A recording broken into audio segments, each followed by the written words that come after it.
Hey, good morning, YouTube. It is me again, your favorite Texas trucker, and we are in Springfield, fixing to go down into the Busk Warehouse, also known as the Springfield Underground or the Springfield Storage Caves. And I've never been here before, so I'm really kind of looking forward to this. But I wanted to share it with you, and I got a couple things I want to talk about, so we'll put the video on pause here in a minute, and we'll pick it back up once I get parked. But for right now, we'll keep it on while we run inside here, and we'll just let you kind of see where I'm going, and then, like I said, again, we'll pick it up once we get inside. She said to take the second left, and I'm going to 14, so I'm going to assume that is this direction right here.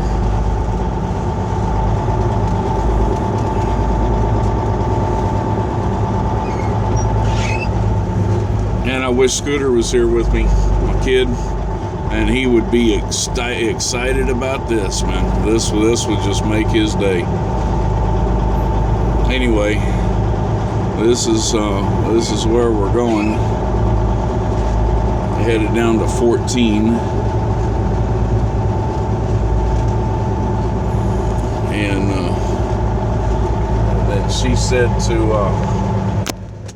go into 14D.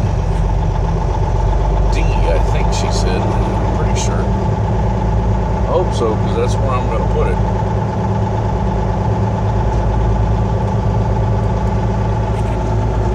What y'all think about this? We'll go ahead and roll my windows down here since I'm not in the rain anymore.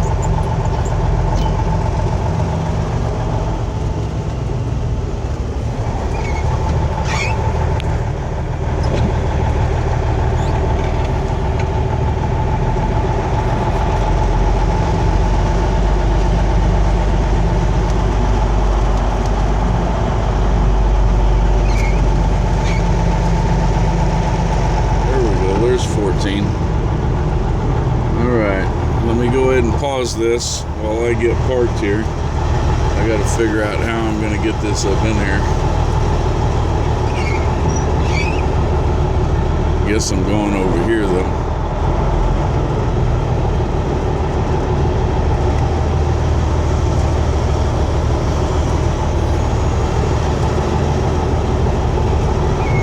Yeah, 14D, there it is.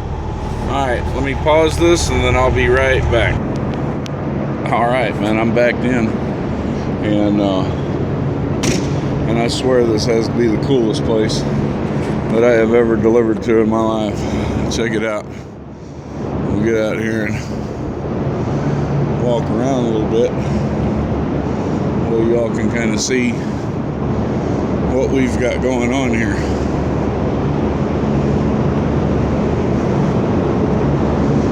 That, and I don't even know what goes on back there, but yeah,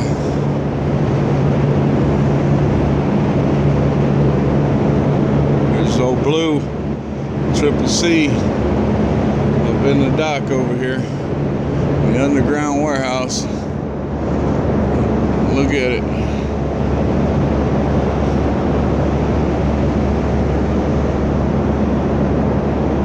Glad y'all get to share this with me, you know.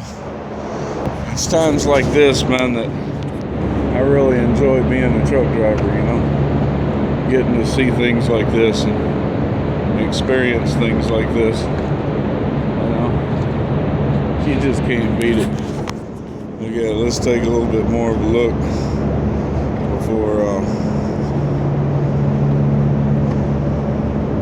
before I climb back in this big old rig over here.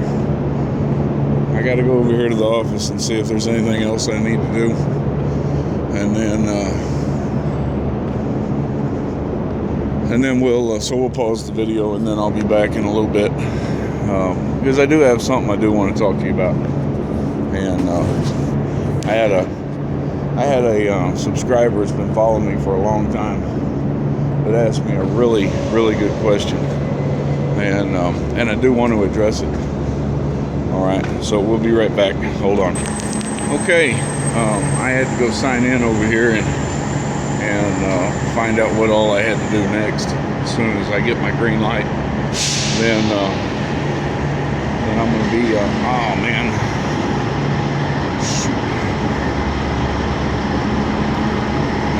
I'm not completely straight. I'm a little jacked. I didn't expect that I would have another truck coming in next to me this early. Hold on a second. I may need to fix this.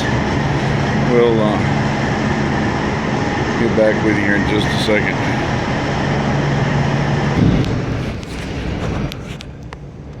All right, man. I'm back again. Let me turn some light on here. So anyway, this truck got in here with no problem, even though I am a little crooked. Well, not crooked. Trailer's straight. Tractor's a little crooked. And I was gonna slide the tandems and straighten up and then finish backing in, but I bumped the dock, and like the second I bumped the dock, the dude had the door open, and the second I bumped the dock, he locked it in, so I couldn't pull forward. I guess they're in a hurry. Today is the day after Thanksgiving, and it's the week after all my breakdown. It's a pretty bad breakdown this time. Total cost was $4,090. I got the front differential is all brand new. Through shaft is brand new. Yokes are brand new. Pretty much that whole thing is brand new, which brings me to what I was wanting to talk to you about today. Okay, I've got a friend of mine. He's been following me from the very beginning when I started doing this, and I don't know if he got in on the first video or if he was in on the second or third video, but I mean, he's been here for a long time watching me, and he goes by Dump Truck Bob. So I want to give a shout out to you, Dump. And I want to address the question you just asked me. He just asked me, it's a fairly detailed question, and if you go back to the video that I posted concerning the breakdown, you can read the comment, you can read the question. It's fairly detailed, and of course I can't access the comment on my phone while I'm making a video with it, so I'm going to do the best I can to paraphrase what it is that he asked. Okay, his question was that at what point does it become too expensive to continue to maintain an older truck? Okay, is it worth buying a truck that's this old and putting all this maintenance into it, or would it be better off to purchase a newer truck, maybe something 10 years older, and still avoid the DEF issue? He's in agreement with avoiding the whole DEF issue, but he seems to question whether or not having this truck is really a great decision. Okay, so I do want to address that, and I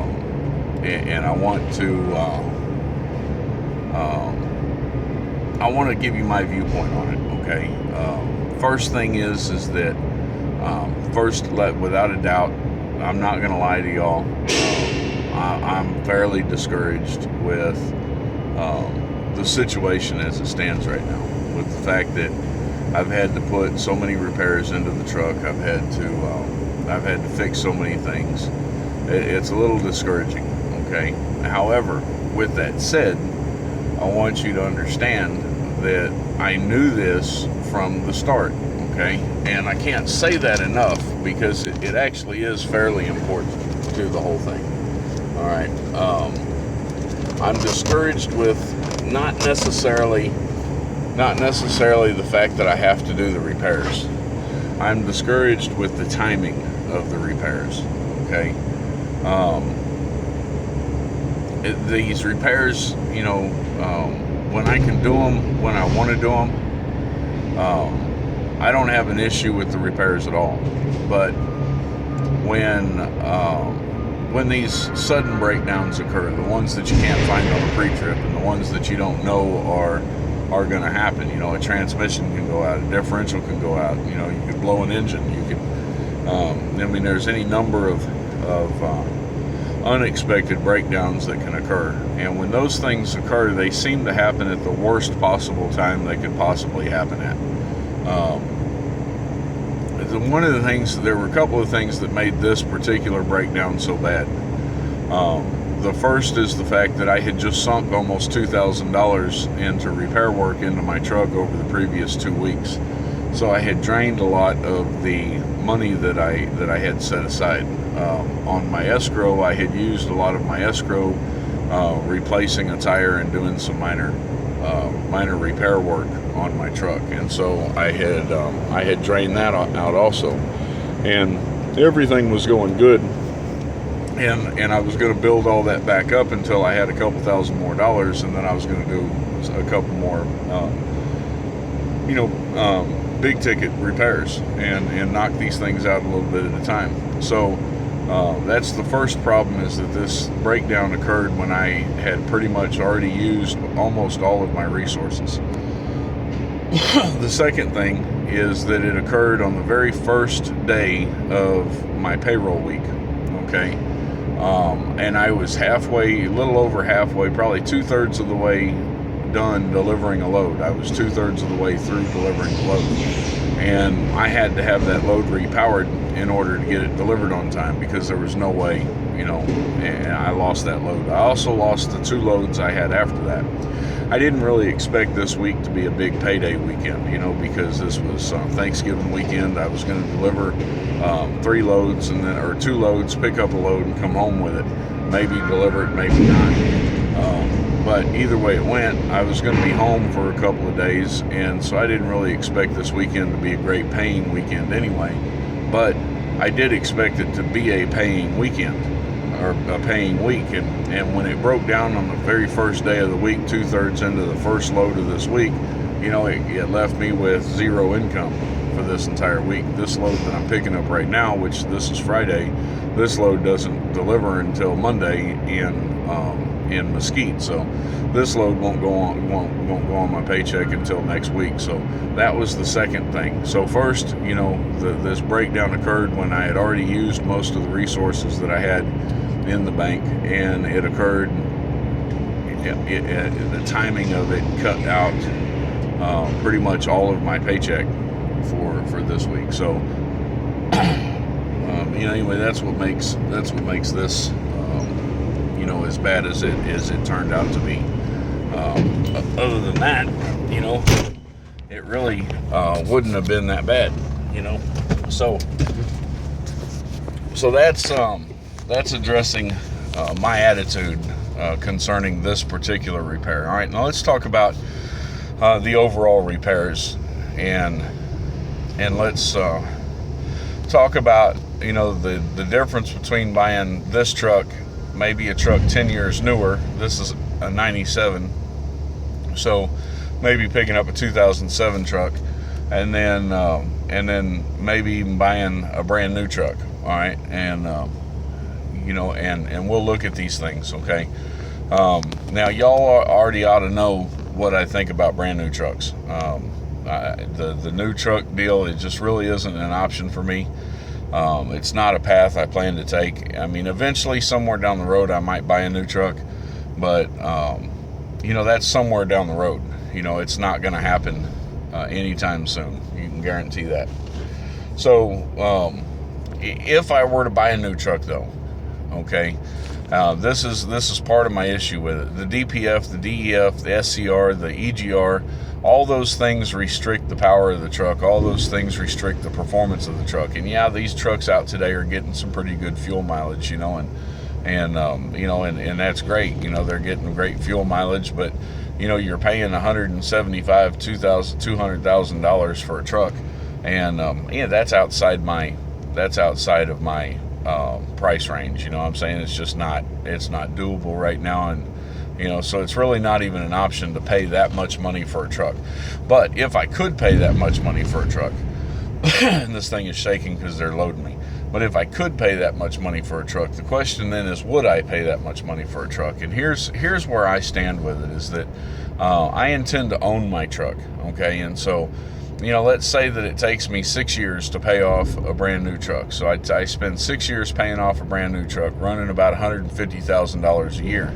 So at the end of the 6-year period of time, I'm going to have about $900,000 or 900,000 miles on that truck. 150, 300, that'd be 600, 900. Yeah, I'd have about 900,000 miles on that truck in about 6 years, maybe a little bit less, you can say maybe $750,000, 750,000 miles, and we'll just be conservative. Even if I only ran 100,000 miles a year, you're looking at 600,000 miles on that truck. And either way it goes, that's the point at which the DEF system really begins to give you problems, okay? And eventually the warranty on that truck wears out. It's gone. It's not there anymore. So what do you do then? You don't have a warranty on your truck. You have to pay those repairs. The cost for them are exorbitant. At the same time, you're hitting the 900,000 mile mark, which is I run about 150,000 miles a year. So more than likely I'll be close to the 900,000 mile mark. Well, 900,000 mile mark is right where my truck is right now.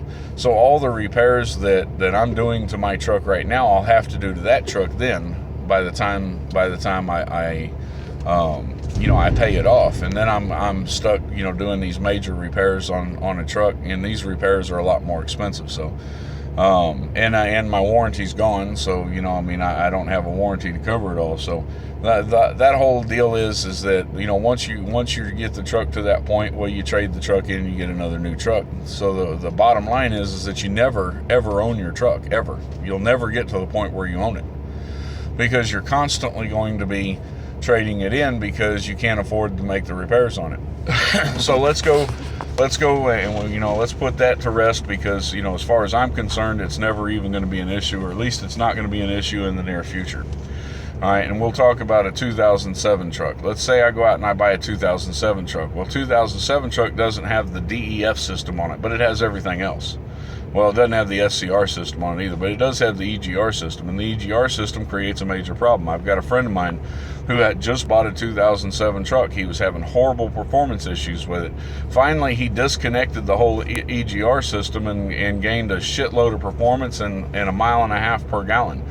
So if I bought that truck, then I'd have to go through the problems of disconnecting the EGR system. If I disconnect the EGR system, it's a DOT violation. So I've got to be able to disconnect the EGR system in a way that the DOT can't detect it, which means I'd have to do an EGR delete.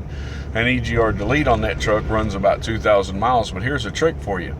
All right, here's something that a lot of y'all may not grab or may not comprehend, is that a truck that is 7 years newer than this truck is still 11 years old, and it's still got 750 to 850,000 miles on it. A 750 to 850,000 mile truck still requires maintenance. And this friend of mine that I'm talking about, he has a rear main seal that's leaking. That's about $2,000 to replace. He just had to replace the differential on his truck. The exact same repair I just had to make.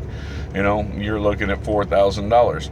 So it's not cheaper. The maintenance on the truck is not necessarily cheaper, but you do have added issues. You have to deal with the EGR system on the truck, and then you're dealing with a Cummins ISX engine. Well, he's got a Cummins ISX engine. I'm not a Caterpillar man. I'm a Cummins man.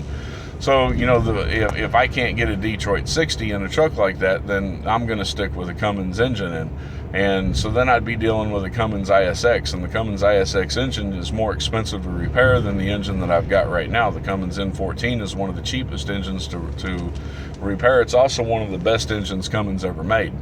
And it's one of the easiest engines to work on. And a lot of the stuff that I would have to do, or that I'm doing on my truck by myself right now, I wouldn't be able to do on the ISX, because there's more computer control on the ISX than what's on this truck, and I just simply don't know how to work on it. I don't know how to do a lot of the stuff on that truck. I've learned how to do a lot of the things on this truck. I'd have to relearn everything on that truck. Well, eventually I may get an ISX engine. I don't know. It's not a no, But the whole point is that there's just as much maintenance on a 2007 truck as there is on a 1997 truck, okay? So let's go to the third point. Third point is that I think long term, okay? A lot of people think short term. They think, okay, well, I'm going to use the truck until everything starts breaking on it, then I'm going to sell the truck, and then I'm going to go buy another truck. I don't think like that.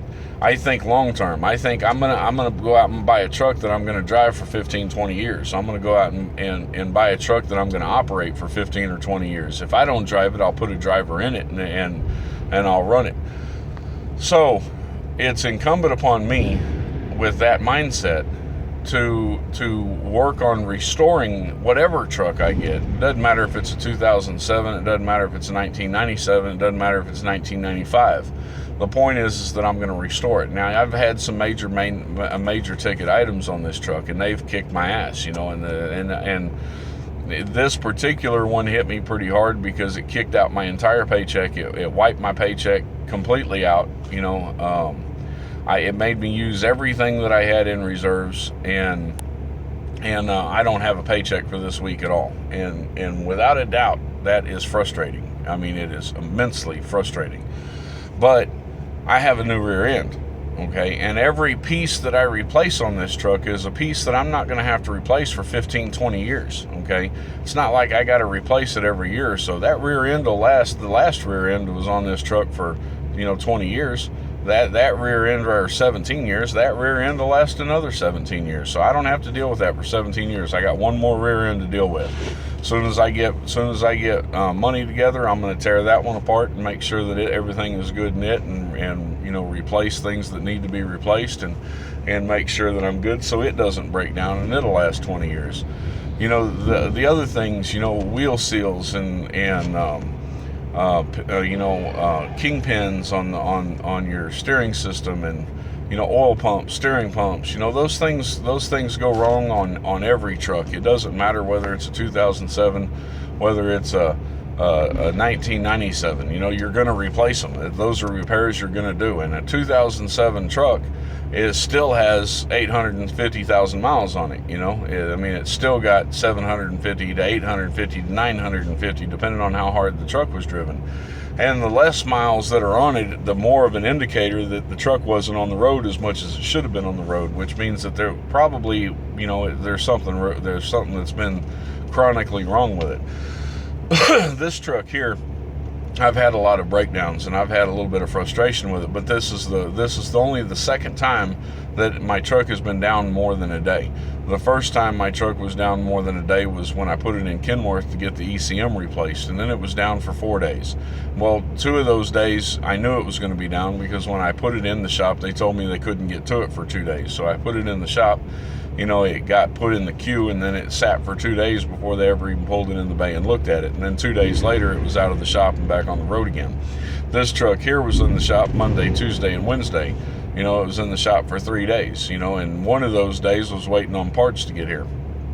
So, so it hasn't been down for very long. You know what I'm saying? The truck has been in good condition and it's been running pretty strong. And yes, when it's all said and done, right now, I've probably got, counting the total cost of purchasing the truck itself, I've got probably $36,000 into it. Okay. I'm still within my budget. I'm not over my budget yet. Of course, I've got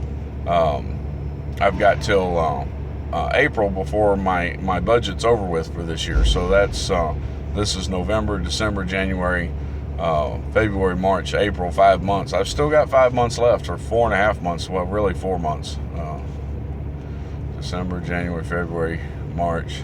Yeah, 4 months, because at the beginning of April is when my budget starts over again. So in 4 months, I've got roughly $4,000 worth of repairs I can do. And if I end up having to do more than $4,000, then I've overextended my budget on this first year.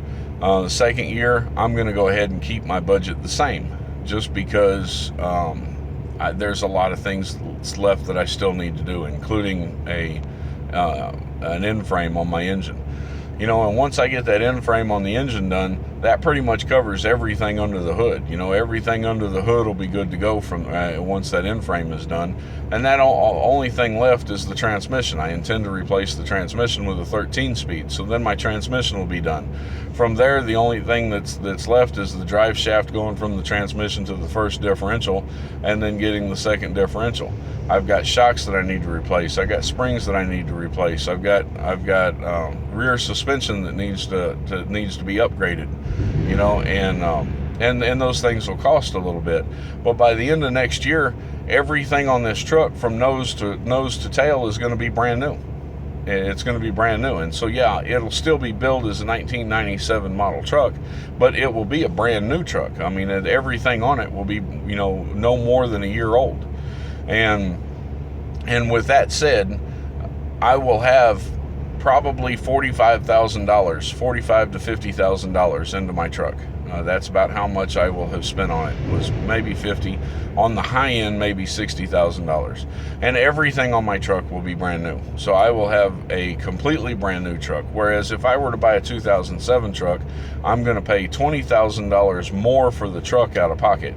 And then I'm still going to have to do all these same repairs to it, or I'm just going to keep the truck for a couple years and trade it in, and that's not how I roll. When I buy something, I intend to keep it. You know, I buy it and I keep it and I work on it. So, Bob, man, I do appreciate the question. It was a great question, brother. I mean, it really was. And some people, you know, my way is not everybody's way.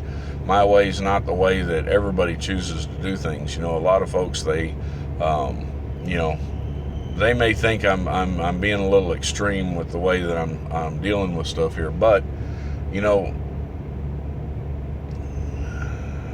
I don't have regrets about this truck. I'm frustrated, without a doubt. I'm frustrated. I'm irritated, a little down about how much money I've had to put into it, but I don't have any regrets.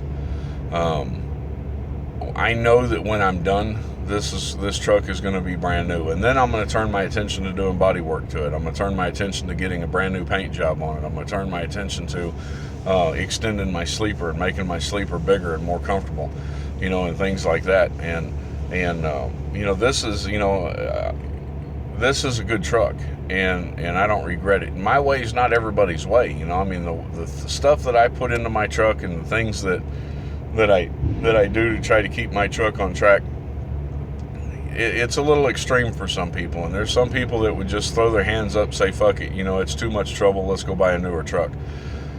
But unless you're going to buy that truck, excuse me, unless you're going to buy that truck brand new, right off the showroom floor, and pay the cost for a brand new truck, or unless you're going to go out and buy a brand new glider right off the you know, assembly line, and put an old rebuilt fucking engine in it, you're going to be dealing with the exact same thing I'm dealing with. It doesn't matter whether the truck's a 2007 or a 1997.